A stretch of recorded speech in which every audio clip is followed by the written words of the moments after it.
سلام و درود خدمت شما دوستان عزیز و گرامی. محمد علیان هستم و اینجا چنل یوتیوب مثلث گروپه. توی این چنل ما هر هفته پیروی 4 تا موضوع ویدیو قرار میدیم: فرانت اند، فلاتر، یو آی یو ایکس و بک اند. اگر به هر کدوم از این موضوعات علاقه دارین، خوشحال میشیم که چنلمون رو سابسکرایب بکنید و زنگوله نوتیفیکیشن رو هم فعال بکنید تا هر زمان که ویدیوی جدید قرار دادیم، یوتیوب بهتون اطلاع رسانی بکنه تا اگر تمایل داشتین تشریف بیارید ویدیو رو مشاهده بکنید.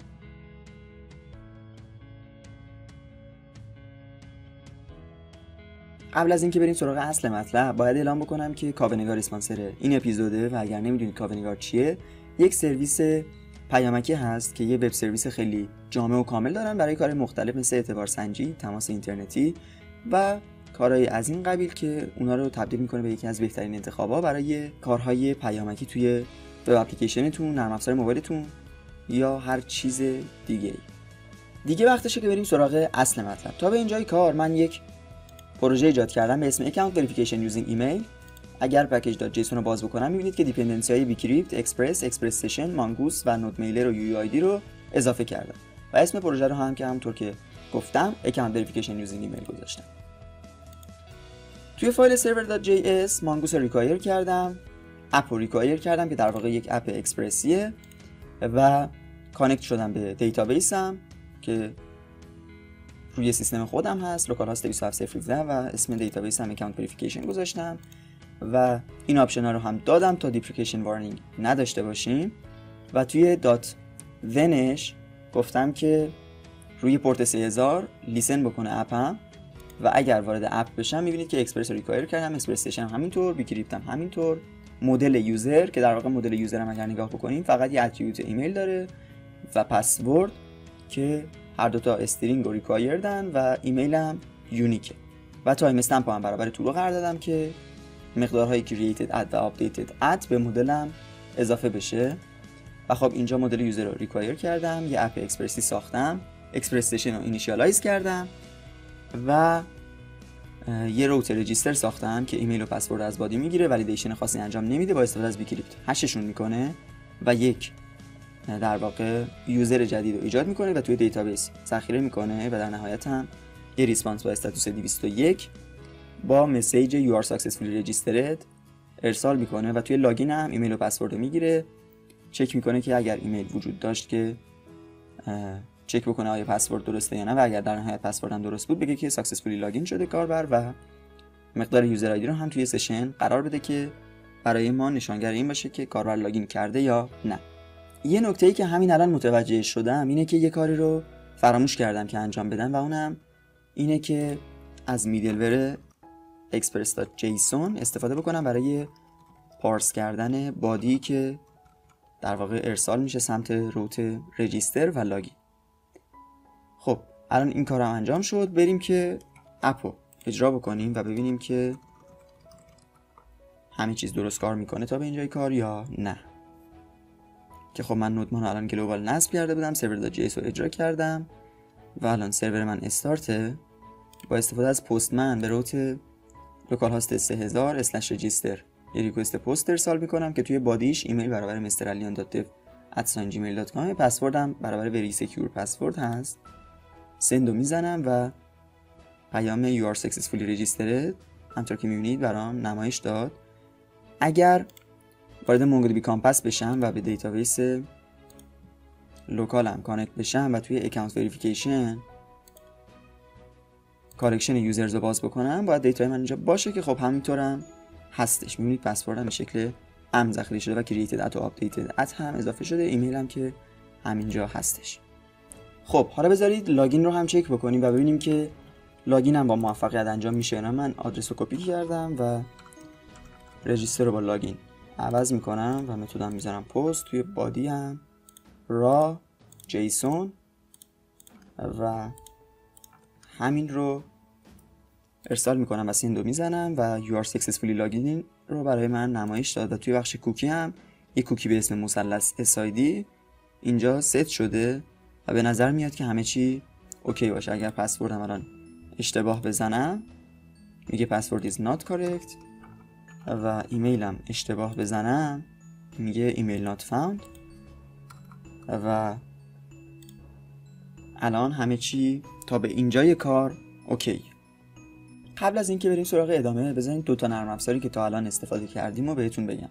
پستمن یک کلاینت برای ارسال انواع مختلف HTTP ریکوست و قابلیت‌های خوبی مثل تست نوشتن، متغیرهای محیطی و قابلیت‌های از این دسته بهمون میده و مونگودیبی کامپس هم که یک محیط گرافیکی برای ارتباط با مونگودیبیه و رایگان هم هست و توسط وبسایت خود mongodb.com هم میتونین اونو دانلودش بکنید.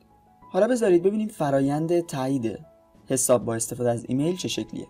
اول از همه که ما یک پراپرتی نیاز داریم روی مدل یوزرمون که با استفاده از اون چک بکنیم آیا حساب کاربر فعال شده یا نه. مثلا اسم پراپرتی رو میتونیم بذاریم is active و به صورت پیش‌فرض هم میگیم مقدارش فالس باشه. و این کجا به کارمون میاد؟ زمانی که کاربر مثلا میخواد لاگین بکنه، ما چک میکنیم اگر is activeش برابر true نبود، خب نتونه لاگین بکنه، یا مثلا بگیم که حساب شما تایید نشده یا یه ارور این شکلی. اما خب چطوری باید تشخیص بدیم که حساب کاربر تایید شده؟ همونطور که دیدید وقتی توی یک وبسایتی ثبت نام میکنید، یک ایمیل تاییدی براتون ارسال میشه و توی اون ایمیل یک لینکی وجود داره و شما زمانی که روی اون لینک کلیک بکنید حساب شما تایید میشه. حالا اینکه ساختار اون لینک چطوریه رو بیاید بریم توی کد نگاه بکنیم. خب اول از همه که من به user.js isActive رو اضافه میکنم و تایپش رو میذارم بولیان و مقدار دیفالتش رو هم برابر فالس قرار میدم و ذخیره میکنم و اینجا توی لاگین میگم که ایمیل رو پیدا بکنه و اونی که isActiveش برابر true هست و اینجا به جای ایمیل not found بگه ایمیل not found or account is not activated. الان اگه من مجددا تلاش بکنم که به حسابم وارد بشم، نباید اجازه این کار به من بده چون حساب من تایید شده نیست. و اینو از کجا میفهمیم؟ از اینکه isActive یوزر من برابر true نیستش. پستمن رو باز میکنم، همین روت لاگین سندو میزنم، همونطور که میبینید نوشته ایمیل not found or account is not activated. حالا بریم سراغ بخش جذاب ماجرا، یعنی ارسال ایمیل.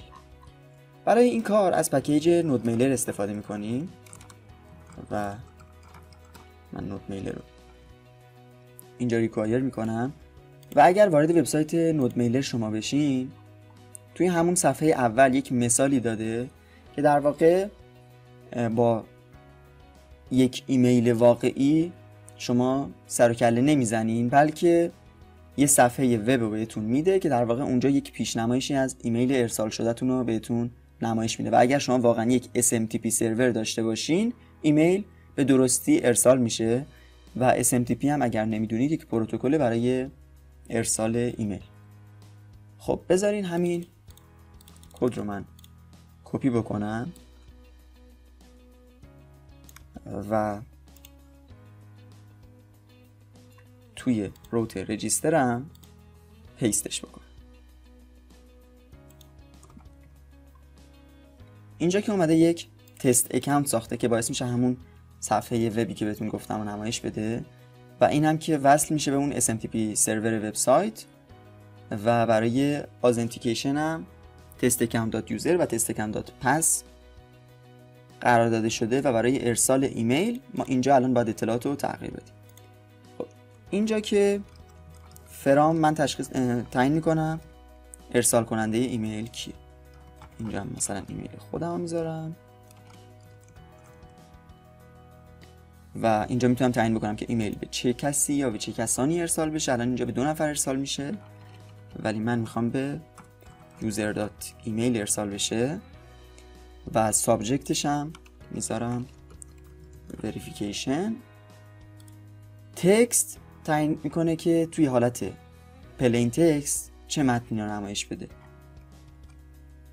من مثلا کلیک this link to activate your account و اینجا هم همین متن رو می‌نویسم account و به جای تگ B از تگ A استفاده میکنم چون قراره که یک لینک باشه. مسیج آیدی رو هم بهش کار ندارم ولی این پریویو URL رو بهش نیاز داره. خب بذارید من توی مونگودیبی کامپس دیلیت بکنم یوزرم رو، چون ایمیلم باید یونیک باشه و من قبلا یه حساب با همین ایمیل ساختم. الان اگر سندو بزنم میبینید که بیشتر طول میکشه، چون باید فرآیند ارسال ایمیل هم انجام بشه. خب الان توی کنسول میبینید که من یک پریویو یو آر ال میبینم. کنترل کلیک رو میزنم و همطور که میبینید این ساختار ایمیل منه. سابجکتش وریفیکیشنه، فرام محمد علیان و به کی ارسال میشه؟ به mralian.dev@gmail.com و به مسیج آیدیش هم که کار ندارم. این حالت HTMLشه و این هم حالت پلین تکستش. اکتیویت رو هم توی حالت HTML اشتباه نوشتم. مثلا اینو اصلاح بکنم. خب پس نود میلر اینجوریه که من یک ترانسپورت ایجاد میکنم، تعیین میکنم که هستم چیه، چه پورتی، و اگر پورت 465 رو استفاده میکنم باید مقدار سکیور رو برابر ترو قرار بدم و برای بقیه پورت باید برابر فالس قرار بدم. و توی آثنتیکیشن هم که خب تعیین میکنم یوزرنیم پس من چیه. خب پس الان همه چی اوکیه، فقط این که لازمه من یک توکنی جنریت بکنم که این توکن توی یو آر ال باشه و این توکن هم باید یونیک باشه تا یه نفر دیگه نتونه بیاد ایمیل منو تایید بکنه. و برای این کار از UUID استفاده میکنم، از پکیج UUID. بذارید من UUID رو هم ریکوایر بکنم. UUID مخفف یونیورسال یونیک آیدیه که یعنی یک آیدی که به صورت جهانی تضمین میشه یونیکه و خب برای کاربرد ما خیلی مناسب. بذارید من توکن رو این بالا تعریف بکنم، در واقع کانست توکن UUID.version 4 و اینو هم توی یوزر باید ذخیره بکنم و برای این کار قبلش توی یوزر یه پراپرتی توکن رو اضافه میکنم و الان توکن باید با موفقیت ساخته بشه و ذخیره بشه و href این لینک رو هم من میذارم لوکال هاست 3000 پروتوکلش رو هم میذارم verify/user.token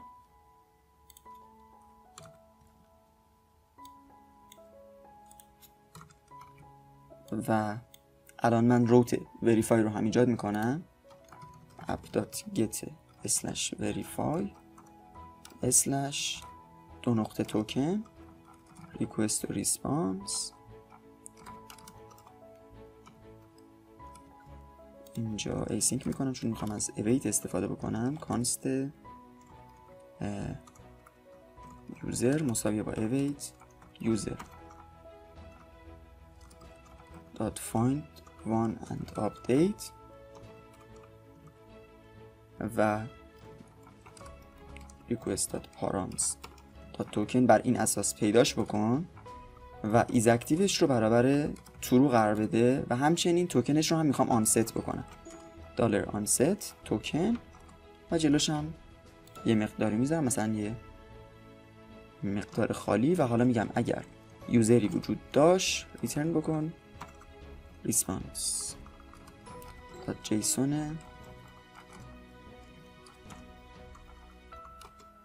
your account activated successfully و اگر هم وجود نداشت response.json wrong token. خب حالا من دوباره به روت رجیستر مراجعه میکنم. البته قبلش بذارین من پاک بکنم یوزرم رو و الان سندو میزنم، منتظر میمونم تا ایمیلم ارسال بشه. اینجا اگر رفرش بکنم میبینید که یک UUID ورژن 4 برای من ایجاد شده و خب تضمین میشه که این یک مقدار یونیکه.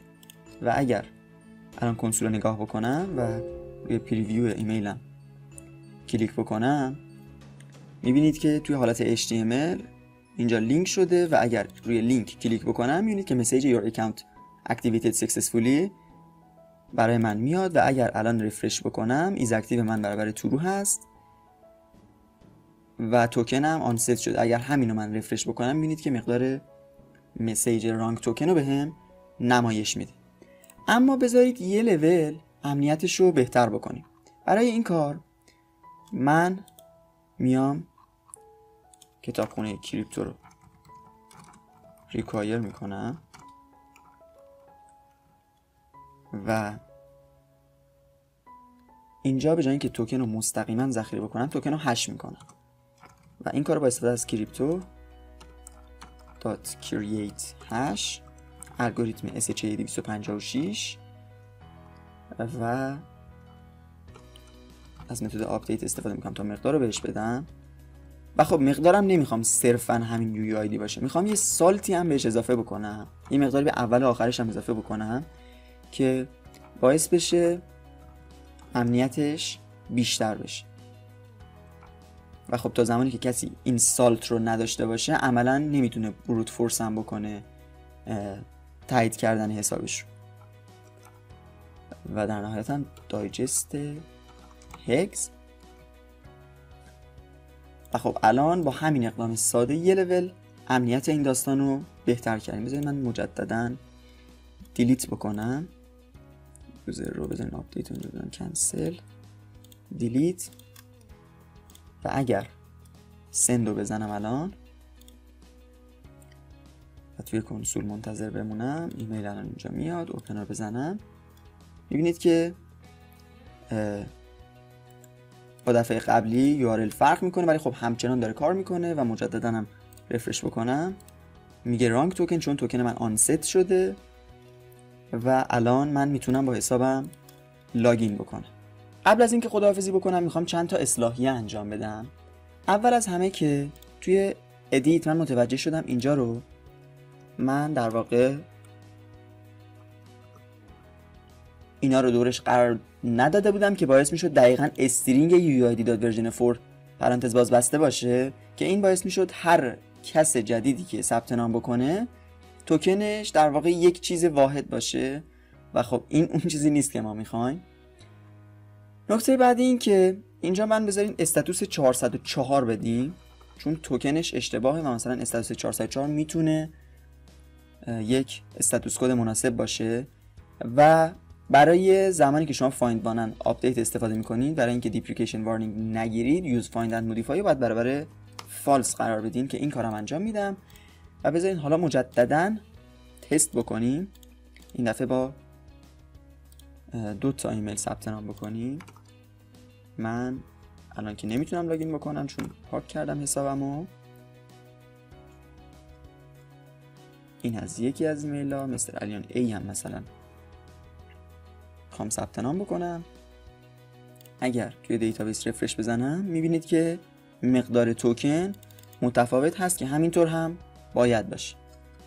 و اگر کنسول رو باز بکنم و این پریویو URL ها رو باز بکنم و کلیک بکنم اکانتم اکتیویت میشه و اگر رفرش بکنم میگه رانگ توکن و این یکی اکانتم تایید شد و اگر رفرش رو بزنم ایز اکتیو تو روه و توکنم آن ست شده. نکته بعدی این که توی حالت پلین تکست خب این که من این متن رو بنویسم کار منطقی نیست. میتونم مثلا بگم که copy this URL in your address bar مثلا و این URL رو کپی بکنم و اینم بکتیک بذارم به جای دابل کد و بذارم من مجدد پاک بکنم حسابا رو دیلیت و اگر پستمن رو باز بکنم و اینجا منتظر بمونم همونطور که می‌بینید که دیپریکیشن وارنینگ دیگه نداریم. اوپن عملاً بزنم توی حالت پلین تکست یک متن منطقی تر به من نمایش میده که میتونه برای اکتیویت کردن حسابم بهم کمک بکنه. دمتون گرم که تا انتهای آموزش با من همراه بودین. امیدوارم که آموزش براتون مفید و کاربردی بوده باشه. اگر از این ویدیو خوشتون اومد خوشحال میشم لایک بکنید و اگر انتقاد یا پیشنهادی داشتین خوشحال میشم برامون کامنت بذارین. تا ویدیوی بعدی، خدا نگهدار.